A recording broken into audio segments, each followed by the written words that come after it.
Okay, so this class we start the number E. Okay, this is very important number in real analysis, that is irrational number. So we know that the number E is irrational. So we have a sequence. So if we consider the sequence xn equal to 1 plus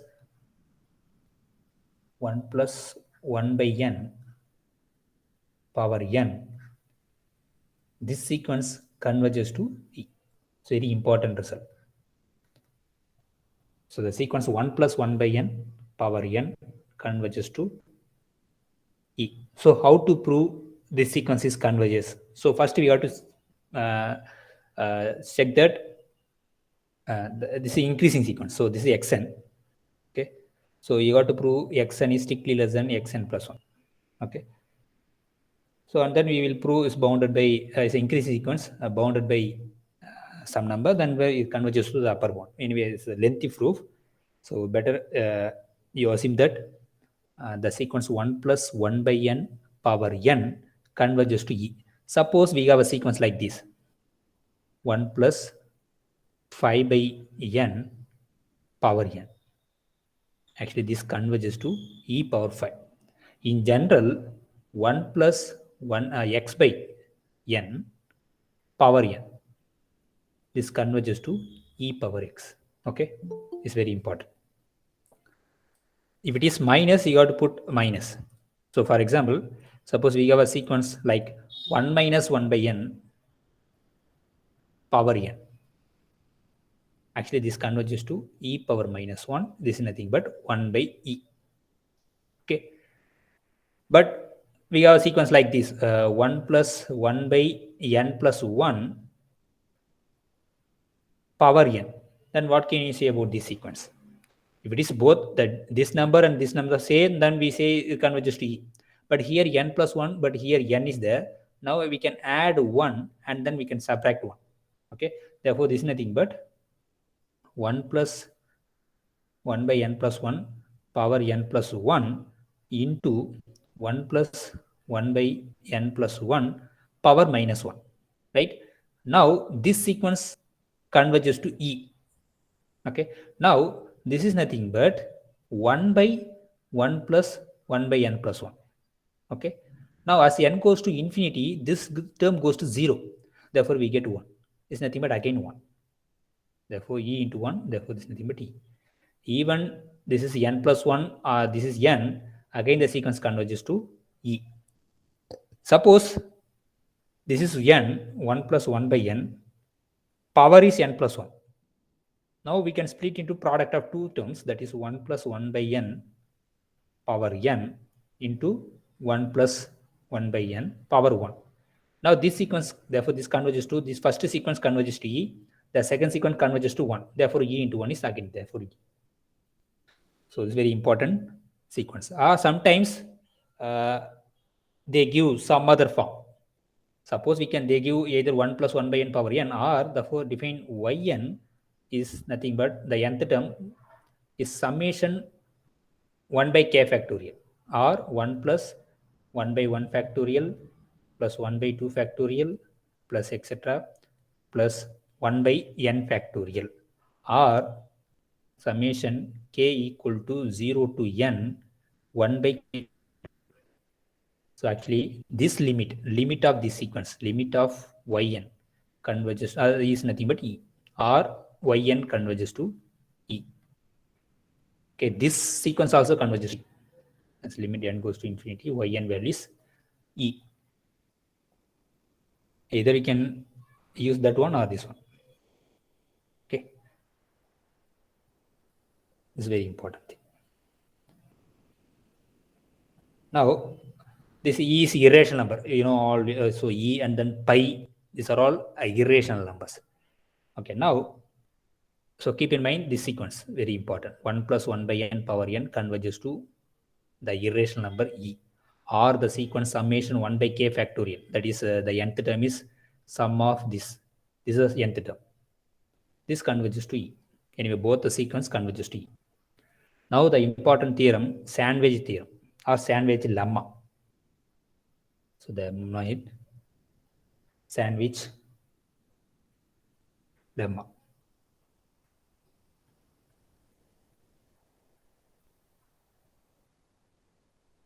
So the sandwich lemma says, suppose we have three sequence, xn, yn, zn.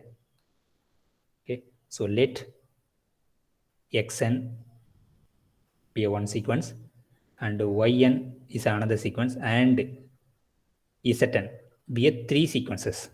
These sequences satisfy the condition such that first one, this xn converges to some alpha and this yn is also converges to alpha. This is the first condition. Suppose the second condition, these three sequences satisfy the condition xn is less than or equal to zn less than or equal to yn for all n. Then the middle sequence zn converges to the same limit alpha. If both the n sequence are converges to same point, then middle sequence also converges to same point. So this is sandwich theorem. It's very important, very useful theorem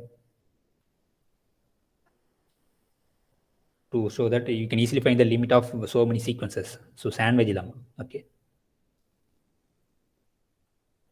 Now we have to discuss some examples of use of the sandwich lemma. Okay. So examples.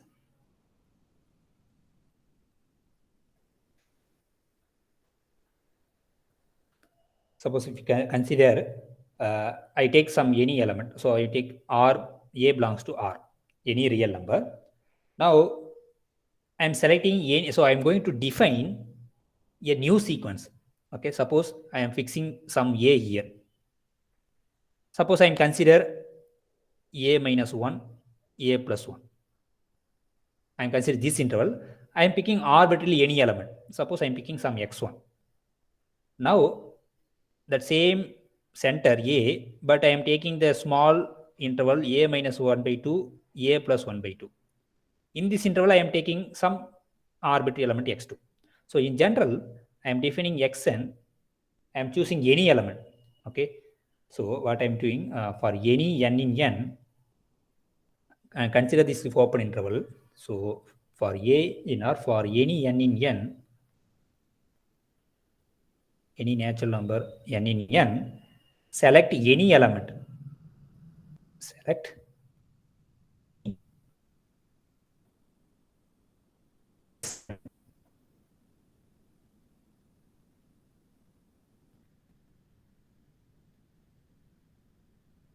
x1, select minus 1, 2, a plus 1, x2, a minus 1 by 1, and so on. Now we get the new sequence. Now, where the sequence converges. So since this xn lies between a plus 1 by n and then a minus 1 by n. Now look at this is a new sequence. As n goes to infinity, 1 by n goes to 0, therefore this converges to a. Now this sequence again, as n goes to infinity, 1 by n goes to 0, a goes to a, therefore this is a. By sandwich lemma, these two sequences converge same point, therefore the middle sequence also converges to same point. Therefore this a and xn converges to a. Okay, the simple application. Now look at the second example. Sin n, sin of n is divergent sequence. Okay, sin is a divergent, but sin n by n is convergent sequence. This converges to what? 0. Why? Because sine is bounded function. Because if you draw the sine graph, it oscillate between maximum 1 and then minimum minus 1. So the sine graph always lies between plus 1 and minus 1. Therefore, we can say the sine x, any x, in particular this integer is also, this is 2. So bounded by 1, bounded above by 1, bounded below by minus 1. We need sine n by n, therefore multiply 1 by n all the side, therefore we get minus 1 by n less than or equal to sine n by n less than or equal to 1 by n. Now the right hand, the two sequences, this sequence or this sequence, both sequence as n goes to infinity is approaches to 0. By sandwich lemma, the middle sequence also converges to 0. Therefore, sin n by n converges to 0. Okay. Now, given any real number, we can always find a sequence converges to that real number. So that is third problem. Can anyone give me a sequence? So what I am questioning, given any real number, given any real x in R, there is a sequence xn converges to x. There exists sequence xn of real numbers such that xn converges to x. Using this sandwich lemma, can anyone produce a sequence xn converges to x? So look at here. So x is here somewhere. So I am considering x minus 1. Now I pick arbitrary element, that is first element, I am picking x1. Suppose you consider x minus 1 by 2. Suppose this is x minus 1. I am picking somewhere in within this interval, I am taking x1. For this interval, I am take any arbitrary element, namely x2. So therefore, again, therefore x minus 1 by n's always less than xn less than x, right? Now, by sandwich lemma, this is a constant sequence, xxx, it converges to x. And as n goes to infinity, 1 by n goes to 0, therefore this converges to x. By sandwich lemma, the middle sum also converges to x. Therefore, we can find a sequence which is converges to the given real number x. It's always possible. Okay.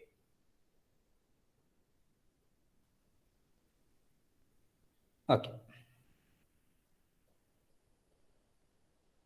Now, suppose we have a bounded set or bounded above set, then it has a upper bound. Otherwise, least upper bound. So the fourth one or fourth one, the fourth problem.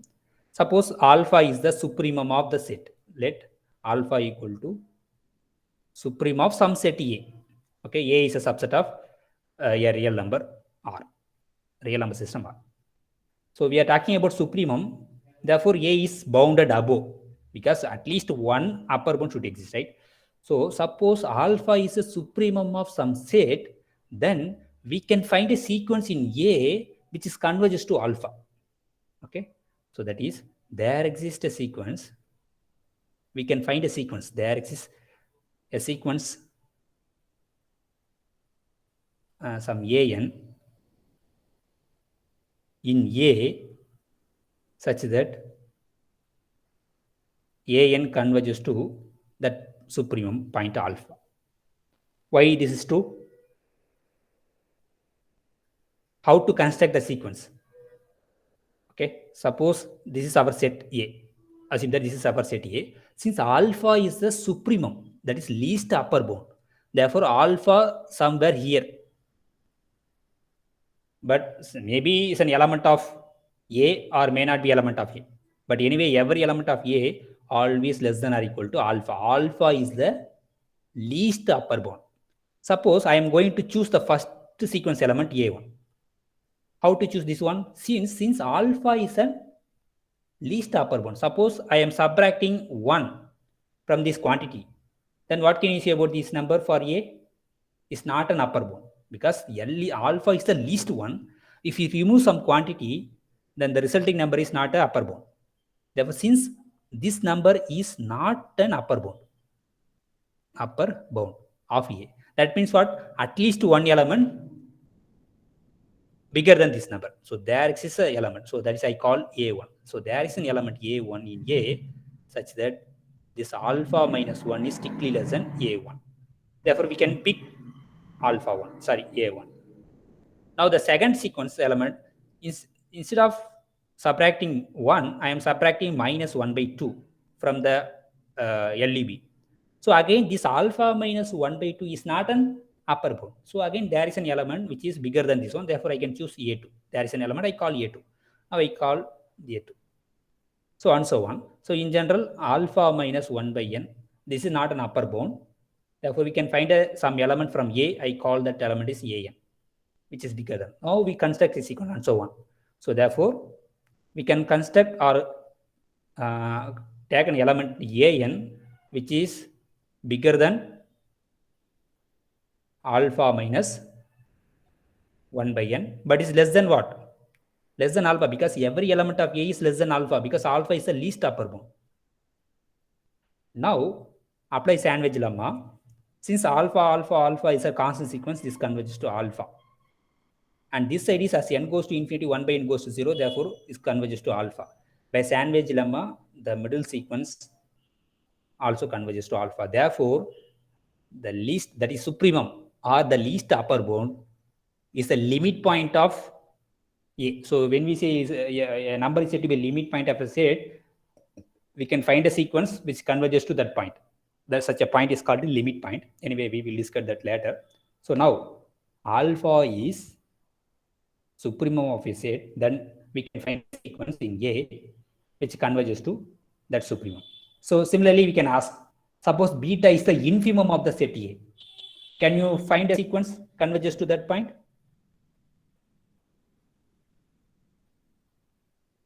Suppose I have some set.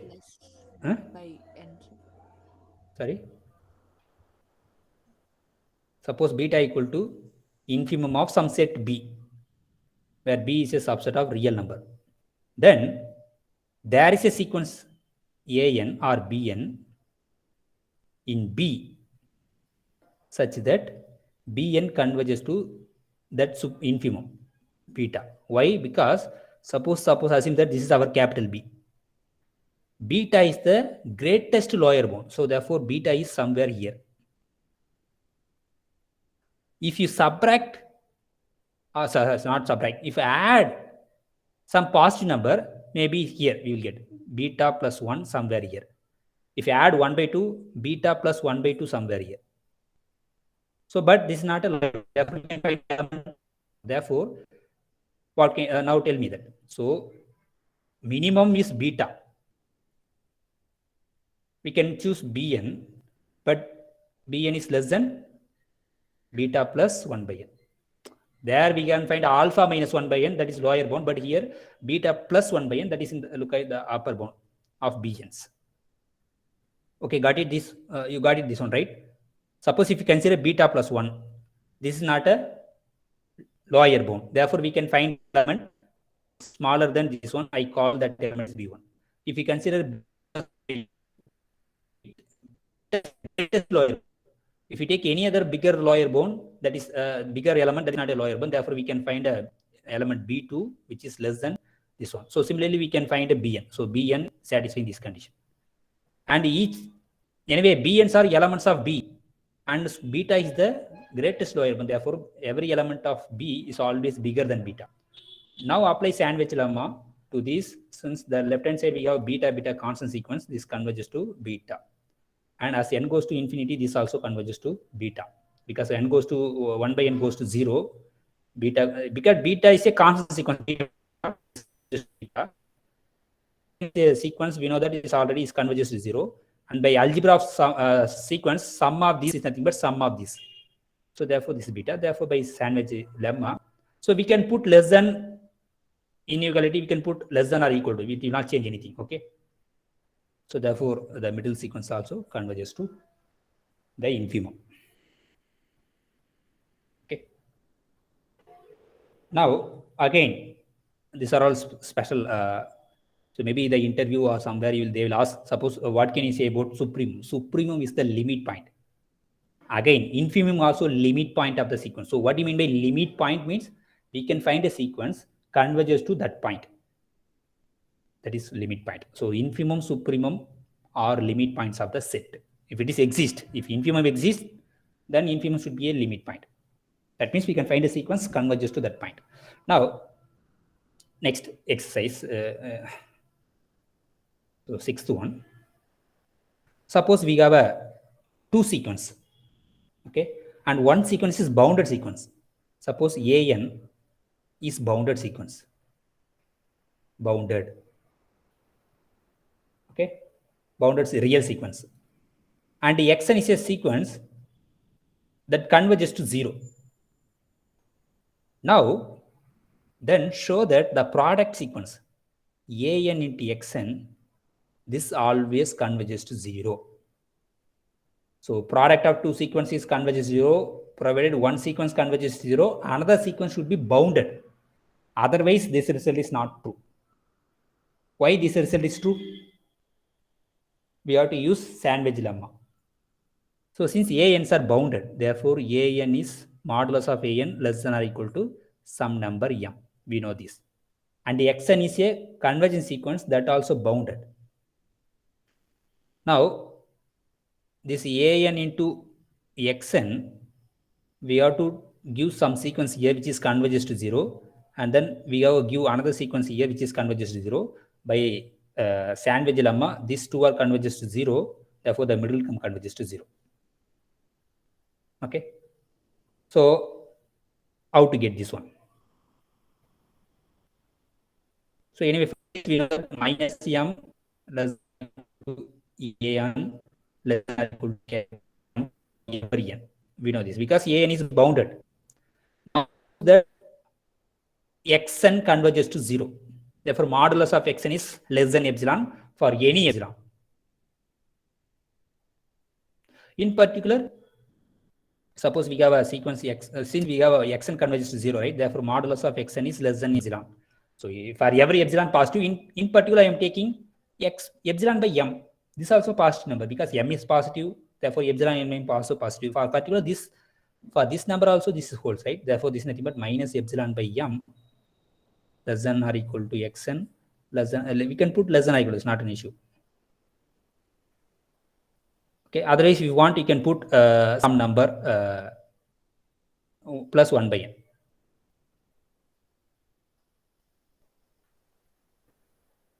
Okay. Otherwise, can you give some other way? Anyway, you can put less than nothing, but we can choose instead of epsilon, we can take 1 by n. For each n, we can take 1 by n. So that 1 by n means what? 1 by n into epsilon. So this 1 by n epsilon. So if you multiply these, we will get the product is less than or equal to 1 by n minus 1 by n. So therefore converges to 0. Any epsilon is work. So we can take this particular one. Anyway, so keep this result. So in general, product of two sequence, even suppose one sequence converges to 0, but another sequence is bounded, then only the product is 0. Otherwise, this is not true. Can you give an example that xn converges to 0, but an is not bounded? Therefore, an into xn not converges to 0. So bounded is very important.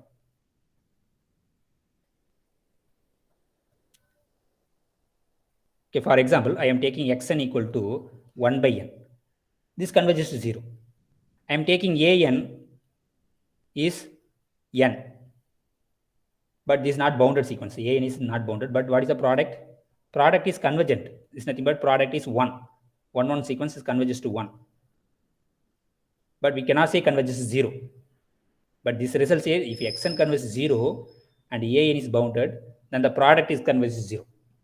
So an is bounded is very important condition, and the xn converges to 0. Then the product converges to 0. Suppose an is not bounded, then we cannot say the product converges to 0. Okay. Because an's need not be convergence. If suppose an converges to some point a, then by algebra of limits, product of the sequence converges to product of the limit a into 0 is 0. Okay, but it is not given that an is convergent. Just we know that a is bounded sequence. So if an is bounded and xn converges 0, then the product is converges 0. Okay, it's very important. Already, yeah. Sir, what happened if we took A in as an oscillating sequence? Yeah. Okay. This is bounded anyway. So you are taking bounded sequence, an equal to oscillate. It's not an issue. So suppose you take an equal to minus 1 power n. Okay. I am taking xn equal to 1 by n, but I am taking an equal to minus 1 by n, right? Minus 1 power n. So anyway, an is bounded, then actually what is xn? Xn is nothing but 1, 1 by 2, 1 by 3 and so on. What is an? Minus 1 plus 1 minus 1 plus 1 and so on. Now what is the product actually? So what is an into xn? You will get minus 1 power n by n. But anyway, so this is 0, oscillate, but so this is 1 and then this is minus 1, first term, and this is 1 by 2, this is minus 1 by 2, the next term of the product sequence. If you take this, so both the side, it anyway is approaches to this side also approaches 0, this side also approaches 0. If you take, even if you oscillate, because this 1 by n takes that to 0. Even if you take oscillate sequence an, is approaches to 0 both the side, both the direction. Even from the negative side also is approaches 0, and then from the positive side also is approaches 0 if you take the product. Because minus 1 plus 1 is very everything very close to 0, therefore it converges to 0. Therefore this sequence is converges to 0. Okay, That sir. is, so next problem, already we solved this problem. A square root of n plus 1 by, sorry, square root of an equal to square root of n plus 1 minus square root of n. This converges to 0 because we have to multiply and then divided by the same number, square root of n plus 1 plus square root of n, and then we can cancel. We know that how to solve this. Okay, we already proved this. Okay, just to multiply and divided by the conjugate of this number. Okay, now the next sequence xn is defined to be 1 by square root of n square plus 1 plus 1 by square root of n square plus 2 plus and so on, plus 1 by square root of n square plus n. Show that this sequence is converges to 1. So using sandwich lemma.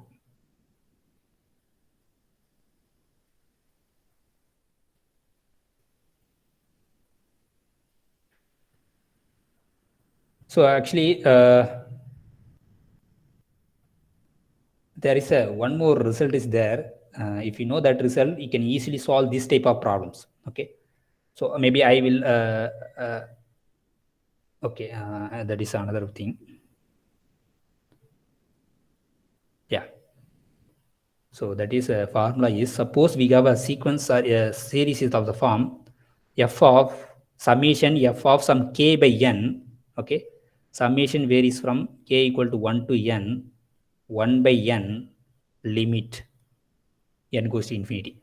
So whenever we have a term like this, then we have to put integral 0 to 1. Replace k by n is s, x. Okay, and then the remaining terms we have to put integral 0 to 1 f of x dx. So once you know f of x, you can easily integrate, and then you have to substitute the upper limit, lower limit, you will get the answer, right? So this is a standard, is very important formula. So whenever we have a sequence like this format, so whenever we have sequences of the form, then we can write this. So maybe we can write, we try to solve this problem using this.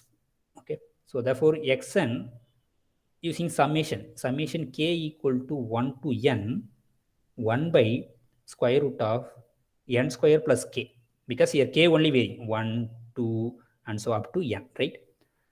But what are the missing here? 1 by n is missing. Therefore we are taking n square from the square root outside.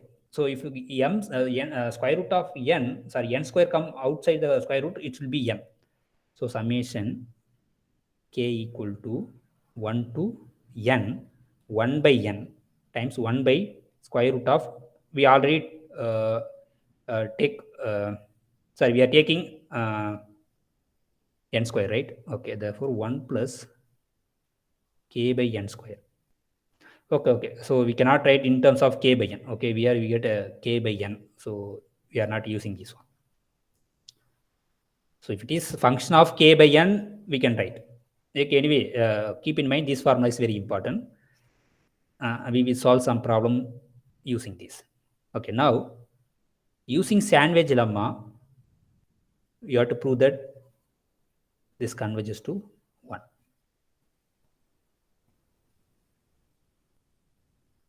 Just think about why this is. So you have to find a sequence. So therefore, we have to say some bounded above by some sequence, bounded below by some sequence. Both the sequence converges to 1. Therefore, middle sequence converges to 1. So that is our game. So what is a corresponding sequence?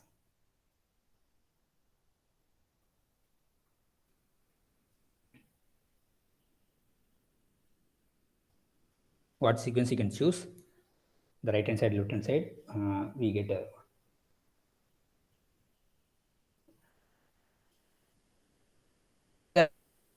between what is square root of. So we have like this one by one to 1. N by n. So this is equal. Suppose if we bounded above by this number, bounded below by 1 minus 1 by n, then anyway you'll get 1. So we get comparison between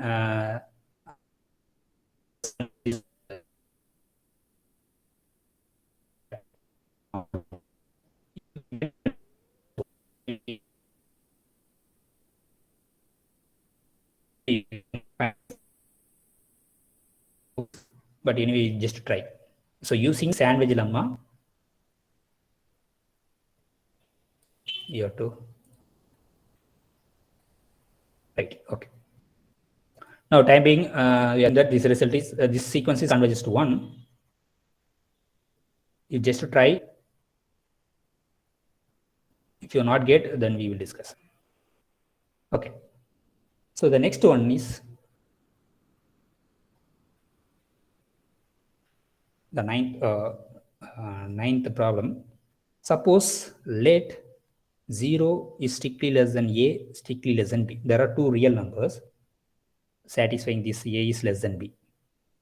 Then the sequence, new sequence, an power n, an plus bn power 1 by n is converges to b actually. Why? So you can take b outside from this. So you start with here an plus bn power 1 by n. So if you take b power n outside and b power n and then n cancel, we get b. So if you take b power n, you'll get just therefore a power n by b power n plus 1 power 1 by n. Okay. So this is nothing but b into 1 plus a by b power n whole power 1 by n. And what is a by b? A by b is less than 1. Okay. Therefore, there is a one more theorem is there. If c is positive, then c is bigger than 1, then c power 1 by n converges to 1.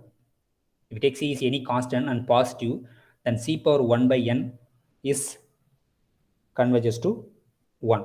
Therefore, using this, you will get therefore this converges to 1 because it's a positive number. Therefore, this converges to 1. Therefore, b is a constant sequence, converges to b. We can finish it. Okay. Therefore, if a 0 less than a less than b, then a power n plus b power n whole power 1 by n converges to b.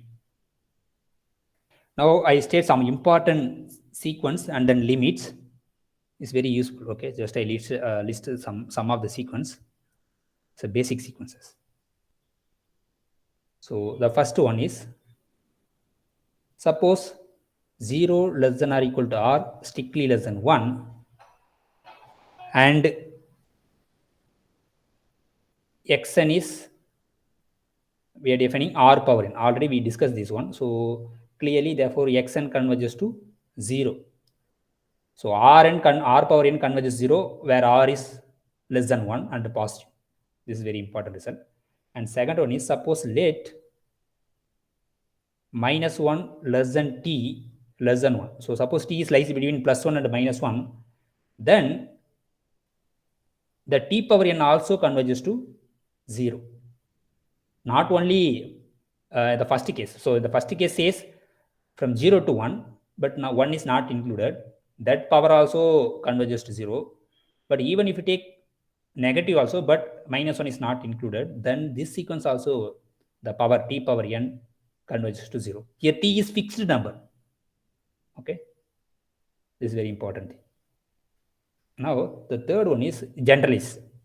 So simply saying, if you take any t, the modulus of t is less than 1, then n times t power, or you can take r or t, anything. So n times t power n, this sequence is converges to 0. Okay, direct, you don't put n goes to infinity, therefore infinity into t power 0. Okay, even this goes to anyway. So actually there is some so this is just a polynomial. So n is just a polynomial, n square, n3, n4, and this is just a polynomial. But t power n is a exponential. So as n goes to infinity, anyway, this goes to infinity, but anyway, it slowly goes to infinity, but this goes to 0 very fastly compared to this n goes to infinity. This power exponential, the power function is goes 0 very fastly compared to this polynomial. So that is convergence of polynomial is smaller compared to the power function. So power function is quickly converges to 0. Therefore, we get n into t power n converges to 0. But provided the t should be like modulus of t is less than 1. So this is also very important result. So the exponential sequence or exponential function is converges faster than the polynomial. So n is a polynomial, or n square or n cube. You can take anything, or n plus 1, n plus 2 into t power n, anything. So the polynomial is converges slowly compared to the exponential or power function. Now the fourth result, if you take any positive real number a, which is positive, then a power 1 by n, a power 1 by n converges to 1. Okay, this also there is standard result. You can find the proof in the book. Okay. Okay. The next one, if you take general n power 1 by n, this sequence n power 1 by n is also converges to 1. And the next result, if fix a real number a from R, then an power n by n factorial converges to 0. Why? If you take any a, so now here this n factorial converges to fastly compared to the exponential. Okay, this n factorial converges very fastly compared to the power function. So anyway, suppose if you take a equal to 2 power n, so we know that 2 power n converges to infinity, diverges to infinity. That is 2, 4, 6, 8, 9, and so on, and so on. But if you suppose a goes to 2 step, this n factorial goes to many steps. So therefore, this n factorial converges faster than the exponent power function. But the polynomials converges smaller than power function. That's why we get here a power n by n factorial is converges 0. So otherwise, we proved one theorem. What is the theorem we proved? Suppose xn plus 1 by xn, if this converges to L, if the value is less than 1, then xn converges to 0. We know this result already. Now, if you take xn equal to a power n by n factorial. Okay, now what is xn plus 1 by xn? So this is equal to a power n plus 1 by n plus 1 factorial into x a n, that is nothing but a power n into n factorial. Okay, I think we will get or not. Okay, we will check. So we can cancel one a power n, and this n plus 1 factorial can be written as n plus 1 into n factorial. Therefore, n factorial and this n factorial cancel. We have a by n plus 1. So anyway, as n goes to infinity, anyway a is a constant. So 1 by n goes to 0. 0 is less than 1. Therefore, the given sequence converges to 0. We use this result. If xn plus 1 by xn is converges to L, that L is less than 1, the sequence xn converges to 0. So there is a proof of this. Okay. So these are all the proof is there. You can find in the book. Okay. Now there are some two more examples are there.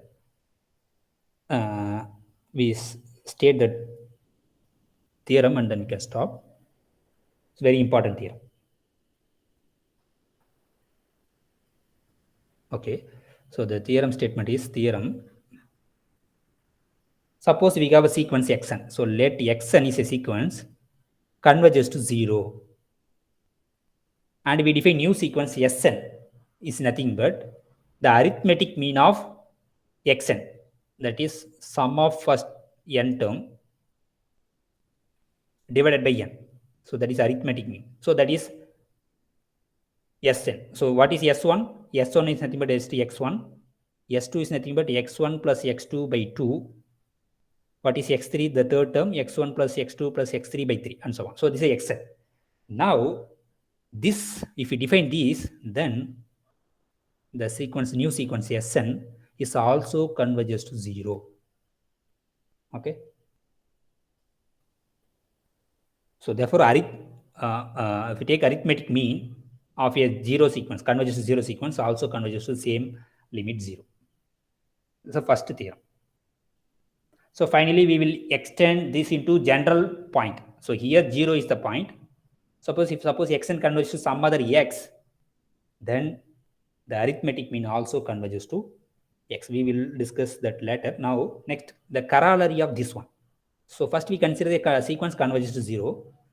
So corollary. Suppose xn converges to x.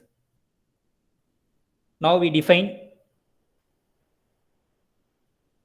arithmetic means of this n. So where this converges. Suppose I am defining Sn is nothing but same thing. x1 plus x2 plus etc. plus xn by n.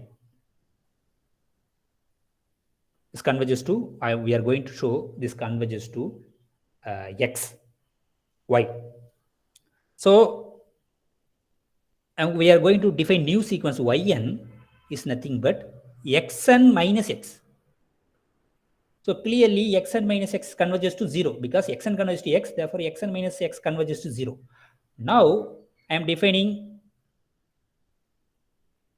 a new sequence or something, taking some tn is the average of this one. So that is arithmetic mean of this one. So y1 plus y2 plus etc. plus yn by n. By theorem, already the previous theorem says that this converges to 0 because the original sequence converges 0. Therefore, the arithmetic mean converges 0 because of this theorem. So whenever xn converges 0, if you take the Sn arithmetic mean, that also converges 0. Now we have a yn is a sequence converges 0. The arithmetic mean of yn is we take tn, therefore tn converges 0. But what is this tn? If substitute the values. So what is y1? x1 minus x. Therefore y1 value is x1 minus x plus what is y2? x2 minus x and so on. Everything contains xn minus x whole divided by n. So this is equal to, so we can separate x1 plus x2 etc. plus xn. How many times x? 1 to n times. Therefore minus nx, n times x whole divided by n. Okay. Now we can split into this x1 plus 2 etc. plus xn whole divided by n minus n cancel, we get x. So this is nothing but tn. Okay. And we know that tn converges to 0, right? Therefore this converges to 0 because this is tn. Now what is this? This is nothing but Sn. So Sn minus x converges to 0. Therefore Sn converges to x. Therefore, given any sequence converges to x, the arithmetic mean is also converges to x. So this is a corollary of the previous one. If suppose if you prove for 0, then we can prove for any x. Okay, any doubt in this? Okay. Now again, one more corollary of this. Suppose we have two sequence. So I think this problem asked in the TFR, the last TFR question, I think so. So corollary, one more corollary. Suppose we have two sequences. So let xn converges to x and yn converges to y. Then the theorem says the product is the different product. What is the product? First term of the first sequence, the last nth term of the second sequence, plus the second term of the first sequence, the previous term, n minus 1th term of the second one. So on so on, the last term of first sequence, the nth term of the first sequence, the first term of second sequence, whole divided by n. This sum, this average, this converges to product of this one, x into y. Okay. Now, I stop the class once I solve the problem. So I state the problem asked in the recent TFR. Okay. So please wait. I find that question. It is given that. Okay. Yeah, please wait. Now, using this result, yeah, I read the problem asked in the TFR. So question. So what they are given that xn is a positive sequence and xn converges to x, that is they given that limit n goes to infinity xn is x is given. Okay. Now they define new sequence in Zn. So they define Zn equal to 1 by n times x1 into 1 plus x by n power n plus x2 into 1 plus x by n minus 1 power n minus 1 and so on plus etc plus xn into 1 plus x. So now they ask what is then what can you say about Zn? So then first option Zn converges to e power x. Second option Zn converges to x into e power x. And third option Zn does not have a limit. Does not have a limit. And then the fourth option converges to x into e. Fourth option Zn converges to x into e. So how to solve this one? Now there are two sequences already given that xn is given. Now already we know that now I am going to take the new sequence yn. So yn is nothing but 1 plus x by n power n.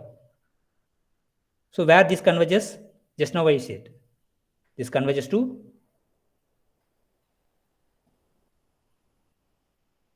what? E power x. So it is given that it is x, therefore it converges to e power x. Now look at the previous theorem, the corollary. The first term of the first sequence. Now it is given here x1. Now the nth term of the second sequence, this is the nth term of second sequence, plus the second term of the first sequence, that is given x2. And the n minus 1th term of second sequence, this is a n minus 1th term of, if substitute y, this is yn, what is yn minus 1? 1 plus x by n minus 1 power n minus 1. So on so on. Finally, you get this nth term. What is the first term? Substitute x n equal to 1, we get y1. What is y1? 1 plus x whole divided by n. So it is given in the first 1 by n. Therefore, this converges to product of the limit of this sequence. It is given that the limit is x. Now, what is the limit of this? Just now I said this is nothing but e power x. Therefore, Zn converges to the second option. Zn converges to x into e power x.